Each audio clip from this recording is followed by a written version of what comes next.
یعنی اپنی انا کے چٹانی خول میں سوراخ کر کے باہر جھانکنا اپنی ذات کے پوشیدہ جزیروں کی طرف ایک قدم نہیں بلکہ ایک چھلانگ ہے۔ اگر میں فنون لطیفہ کو آئینہ جمالیات کہوں تو زیادہ فصیح ہوگا۔ ہم حسن کی کائناتی اکائی سے اس وقت تک روشناس نہیں ہو سکتے جب تک ہمارے سامنے آئینہ جمالیات نہ ہو۔ جب کسی راز کا حسن دیکھنا مقصود ہو یا کسی حسن کا راز معلوم کرنا ہو تو ہمیں آئینہ جمالیات کی ضرورت پڑتی ہے۔ کبھی کسی خوبصورتی کا ایک پہلو رقص واضح کرتا ہے تو اسی خوبصورتی کا دوسرا پہلو تشنہ آزار رہ جاتا ہے۔ پھر آئینہ رنگ میں اس پہلو کی رونمائی کی جاتی ہے۔ جب مصور انسانی آنکھ کو کسی جمال تک رسائی نہیں دے سکتا تو سنگ تراش کی چھینی راز جمالیات سے پردہ ہٹاتی ہے۔ جب سنگ تراش ناکام ہوتا ہے تو شاعر حرف کے تیشے سے حسن ازل کے نورانی چشمے کو جاری کرتا ہے، اور جب الفاظ گنگے ہو جائیں تو پھر آگے موسیقی بات کرتی ہے۔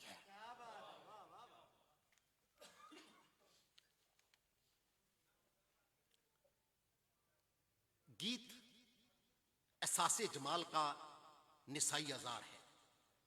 یہ خالص ہندوستانی خمیر سے پیدا ہوا ہے۔ عورت کے وصال و فراق کا درد اگین نغمہ ہے۔ جمالیات کا اگر ادو دربا دیکھا جائے تو عورت قبلہ جمالیات ہے۔ عورت قبلہ جمالیات ہے۔ رنگ اسے چھو کر آتشی ہوتے ہیں، شاعری اس کا طواف کرتی ہے۔ نسائی احساسات کو مرد محسوس کرتا ہے، یہ ایک عجیب بات ہے۔ نسائی احساسات کو مرد محسوس کرتا ہے۔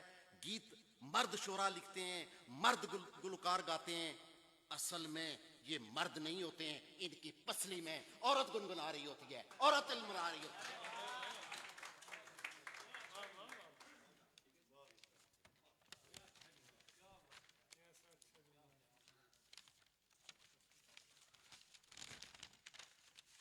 جمالیات کا سفر انسانی لاشعور سے شروع ہو کر عالم رنگ و بو کی نرنگیوں تک پھیلا ہوا ہے۔ سب سے پہلے شاعر شعور کی کائنات میں کسی خوابیدہ جزیرے کو دریافت کرتا ہے، وہاں بسنے والے خیالات کو جمال پذیر چہرے دیتا ہے۔ لیکن ایسا بھی ہوتا ہے کہ ایک شاعر لفظ کی چٹان میں دفن وجدان کی چھینی سے خیال کا چہرہ تو ابھارتا ہے مگر خیال اسے پہننے سے انکار کر دیتا ہے۔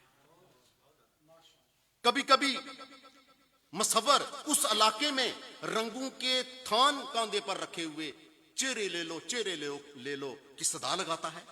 خیال و گماں کے اجوم اس کے گرد جمع ہو جاتے ہیں، رنگوں کی دھوپ عروس خیالات پر سایہ ڈال دیتی ہے، اور مصور کبھی تصویری پس منظر میں اپنی مسکراہٹ یا کوئی غم نشیں خوشی رکھ دیتا ہے۔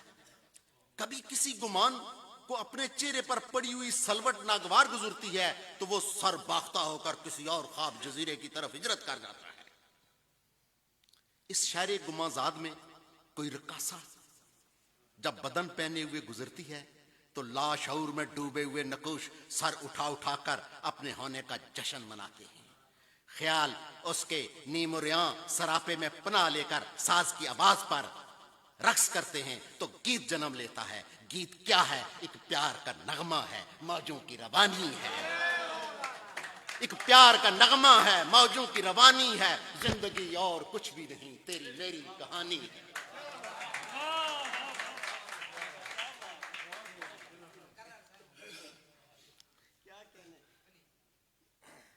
یہ گیت